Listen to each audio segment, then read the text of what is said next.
喂，大家好啊！呢幾日明明好天啊，突然間就落大雪啦，仲要唔係普通咁落喎，大家睇下幾誇張，唔係特效嚟噶。雖然係就係落雪啦，但係又唔係好凍咁喎。點都好啦，呢條短片又係帶大家出去食嘢嘅。至於食啲乜嘢，我開頭以為係打邊爐啊，原來係食酸菜魚嘅。今日我哋就嚟到呢間叫辣婆婆嘅地方啦。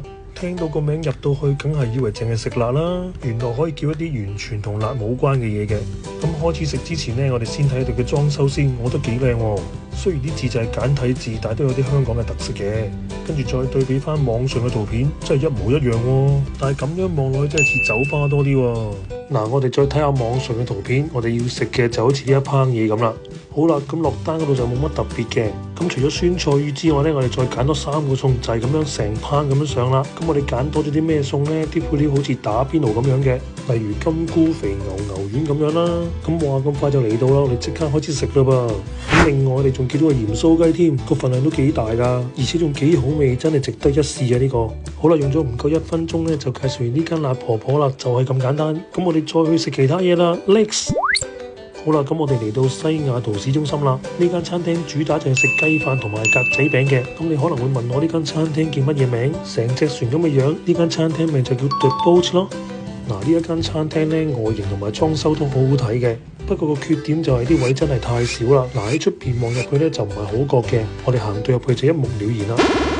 嗱，我哋由左至右咁睇啦，首先係廚房，跟住水吧，之後就係座位㗎啦。嗱，一眼望晒，數埋都冇10張台啊，不過就唔算等得好耐嘅。嗱，我哋又望下個餐牌，唔好以為好多嘢揀啊，得2個選擇㗎咋，選擇係食同唔食，唔係只有雞飯同格仔餅咯。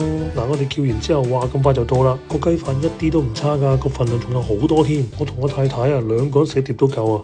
之後再嚟一杯呢，就係泡沫雲端咖啡。嗱，餐牌咁寫，我咁樣譯㗎咋。中意飲甜同埋濃味嘅朋友啱晒啊！之後壓軸出場嘅就係格仔餅啦。認真講，好耐未食過咁好食嘅格仔餅啊！好好味啊！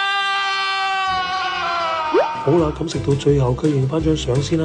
今日唔係得我哋2個嘅，係同埋其他朋友一齊食㗎。唔講咁多，即刻影翻張相先。好，咁影完相，我哋又去第二度啦。Next。好啦，呢一站呢，我哋又去橋苑嘅。其實呢間餐廳我哋去過好多次㗎啦，不過見好耐冇食，就即管再影下咁樣啦。入到去即刻講翻個英文先，真係 Mountain People Mountain Sea 啊，即係乜嘢？人山人海咯，港式英文啊嘛，係咁樣㗎啦。仲有，好彩我哋一早訂咗台咋，如果唔係都唔使知有得食啊。好啦，話咁快就翻埋個位度啦，梗係順便整翻張全家福先啦。好啦，咁坐定1、2、3，我哋準備。好啦，咁影完相之後呢，我哋又講下食咗啲乜嘢啦噃。好啦，準備起菜。好，首先出場嘅係燒鴨1碟，跟住就係咕嚕肉、白切雞1隻、西芹炒蝦仁、乾煸四季豆、清蒸蒜蓉生蠔。整翻個近景俾大家睇下先，真係新鮮肥美多汁啊！跟住就係鹽焗雞1碟。嗱，搞清楚呢2碟雞係唔同嘅，頭先嗰個係白切雞，呢個鹽焗雞啊。我自己最中意食鹽焗雞多啲啦，大家睇下幾多汁。跟住唔少得嘅就梗係清蒸海上鮮啦，蒸鯽魚1條。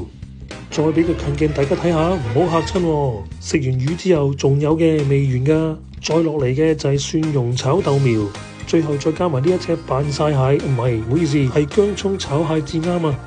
最後一定唔少得嘅，梗係3餸1湯，白飯任裝啦。但係頭先又點止3個餸啊？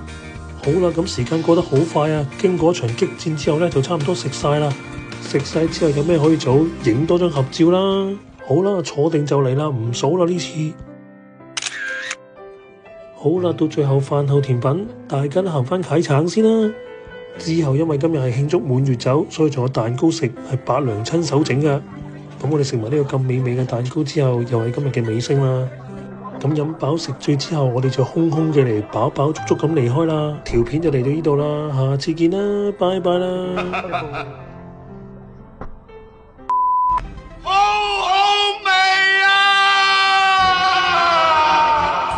尤其是最嬲尾嗰句好好味啊嗰句啊，你帶到幾硬幾假啊，盲嘅都知道你做緊戲啦，你有冇職業道德㗎你啊？